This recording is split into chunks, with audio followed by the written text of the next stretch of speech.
صباح الخير يا ماما. صباح الخير يا سيمبا يا ابني. ممكن يا سيمبا تروح تجيب لنا أكل من الغابة من عند الفيل الكبير علشان الأكل اللي عندنا خلص؟ لا يا ماما، لا أنا مش قادر، وكمان عايز أتفرج على التلفزيون أو ألعب شوية في أوضتي. بس احنا ما عندناش أكل خالص يا سيمبا، ولازم تروح تجيب الأكل. لا يا ماما، أنا عايز أتفرج على التلفزيون أو ألعب بألعابي. بقى كده يا سيمبا مش بتسمع كلامي؟ معلش يا ماما معلش، أنا هروح ألعب في أوضتي شوية. بقى كده سيمبا مش بيسمع كلامي. أنا هروح أجيب الأكل أنا، لأن ما عندناش أكل خالص. يا سيمبا يا سيمبا يا ابني، تعالى تعالى خد مني عشان أنا شايلة حاجات كتير. حاضر يا ماما، حاضر أنا جاي. يا سيمبا يا ابني، قلت هتيجي وما جيتش ودخلتهم انا يا سيمبا. حاضر حاضر يا ماما حاضر. برضو يا سيمبا ما بتسمعش كلامي وتيجي تساعدني. انا بجد زعلانة قوي من سيمبا ابني، كل ما اطلب منه طلب ما يسمعش كلامي. اه انا تعبانة قوي، تعبانة قوي ودماغي وجعاني قوي. يا سيمبا يا سيمبا تعالى يا ابني، هاتلي دواء، هاتلي الدواء علشان انا تعبانة جدا. حاضر يا ماما، بكلم بس صاحبي في التليفون وجاي على طول. برضو سيمبا ما بيجيش. انا خلاص زعلانة جدا جدا من سيمبا، واللي مامته بتزعل منه ده بيحصل له حاجات كتير وحشة. انا ما كنتش اتمنى ان سيمبا يحصل له حاجات وحشة، بس هو تعبني قوي وما بيسمعش كلامي خالص، ودايما ببقى محتاجاه ومحتاجة مساعدته جدا جدا، وبرضه مش بيجي.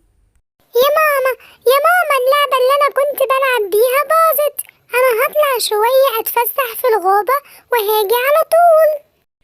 يا سيمبا أنا بقولك اقعد معايا يا حبيبي علشان أنا تعبانة ومحتاجة اللي يساعدني. خد يا ماما الدواء وهتبقي كويسة جدا، خد الدواء بتاعك وهتبقي كويسة، بس أنا عايزة أخرج أتفسح دلوقتي علشان أنا زهقان جدا. باي باي يا ماما. بجد أنا زعلانة جدا من سيمبا ابني، وأكيد هيلاقي حاجات وحشة هتقابله كتير النهاردة علشان هو تعبني جدا وما بيسمعش الكلام، وأنا زعلانة منه قوي. لا لا لا لا لا لا، وبحب أخرج جدا وبحب ألعب كمان، بحب الأشجار وبحب أعدهم، 1 2 3 4 5 كمان 6. رايح فين يا أسد يا صغير انت؟ بطل غنى صدعتنا. يلا يلا امشي من هنا وإلا هاكلك. ايه ده ضبع، انا اسف ان انا ازعجتك، انا همشي من هنا حاضر، بس انا كنت بحب امشي عند الاشجار دي. امشي من هنا يا أسد يا صغير انت وإلا هاكلك.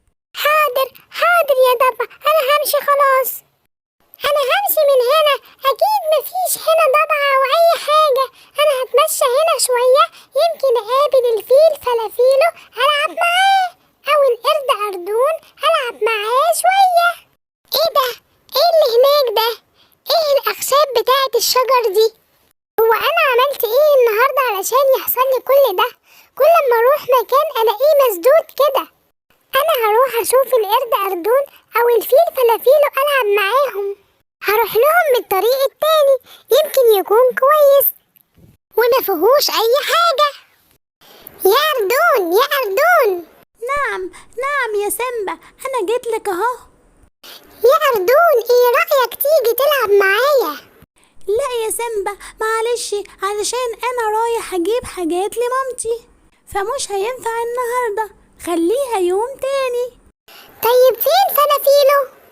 فلافيلو راح يساعد مامته وبيجيبوا أكل من الغابة. خلاص ماشي يا اردون، هبقى اجي العب معاك يوم تاني. يلا باي باي يا سيمبا. هو انا عملت ايه النهارده وحش علشان اصحابي ما يلعبوش معايا، وعلشان الاقي كل الطرق اللي انا بمشي فيها حاجات بتخوفني كده؟ انا متضايق قوي، اليوم النهارده مش حلو خالص. يا ترى عملت ايه؟ يا ترى عملت ايه؟ انا افتكرت، انا النهارده مرضتش مرضتش اسمع كلام مامتي في كذا حاجة، طلبت مني حاجات كتير وانا ما عملتهاش. اكيد لما مامتي زعلت مني حصلت لي الحاجات الوحشة دي. ايوه هي مامتي، انا هروح بسرعة اعتذر لها واتأسف لها. المفروض اسمع كلامها واجيب لها كل اللي محتاجاه. حتى كانت تعبانة ومرضتش اجيب لها الدواء وما سمعتش كلامها. ياه، انا لازم اروح لماما علشان اعتذر لها واطلب منها تسامحني. يا ماما يا ماما. ايوه يا سيمبا يا ابني، في ايه؟ انت عاملة ايه دلوقتي يا ماما؟ كويسة؟ الصداع بتاعك راح؟ ايوه يا سيمبا، انا قمت جبت الدواء لنفسي واخدته وبقيت كويسة. وانت لسه جاي تسأل دلوقتي يا سيمبا؟ انا اسف يا ماما، سامحيني، انا عرفت غلطي ومش هعمل كده تاني ابدا ابدا. وايه اللي خلاك تعرف يا سيمبا ان انت غلطان وتيجي بسرعة تقولي سامحيني يا ماما؟ انا قلتلك يا ماما انا رايحة العب مع اصحابي وسبتك من هنا، وكل ما امشي في طريق الاقي فيه حاجة بتعطلني واقول لاصحابي تعالوا العبوا معايا، مرضيوش. كل واحد فيهم بيساعد مامته. ايوه يا حبيبي، لازم كل واحد مننا يساعد مامته، لان مامته بتبقى محتاجاه فعلا. واللي مامته بتزعل منه يا سيمبا بيحصل له حاجات كتيرة أوي مش حلوة، لان ماما هي اقرب حد لينا وهي اكتر حد بيحبنا في الدنيا دي، فلازم نسمع كلامها. حاضر يا ماما، وانا اسف جدا، ومن هنا وجاي كل حاجة هتطلبيها مني هقوم اعملها على طول. وانتوا كمان يا اصحابي لازم تسمعوا كلام مامتكم.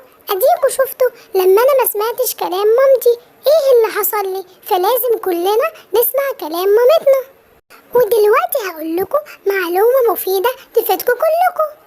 بس تعملوا اللايك والشير وكمان تدوسوا على علامة الجرس علشان يوصل لكم كل فيديو جديد ومعاه معلومة جديدة ومفيدة. شايفين الشباك اللي هناك ده اسمه ايه بالانجلش؟ ويندو. وباي باي يا اصحابي، وما تنسوش تعملوا اللايك والشير علشان يوصل لكم كل حاجة جديدة، وكمان تدوسوا على علامة الجرس. وحكايات سمسم بتحبكم قوي قوي قوي، وكل يوم هتجيب لكم معلومة جديدة مع قصة جميلة وحلوة.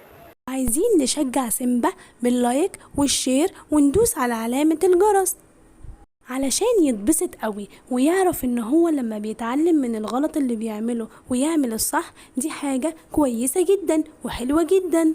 صح يا سيمبا؟ ايوه يا ماما، انا بتشجع جدا لما هم يشجعوني، وكمان بتأكد ان اي حاجة بعملها غلط وبعدين بصححها ده حاجة صح جدا. باي، اشوفكم في فيديو جديد.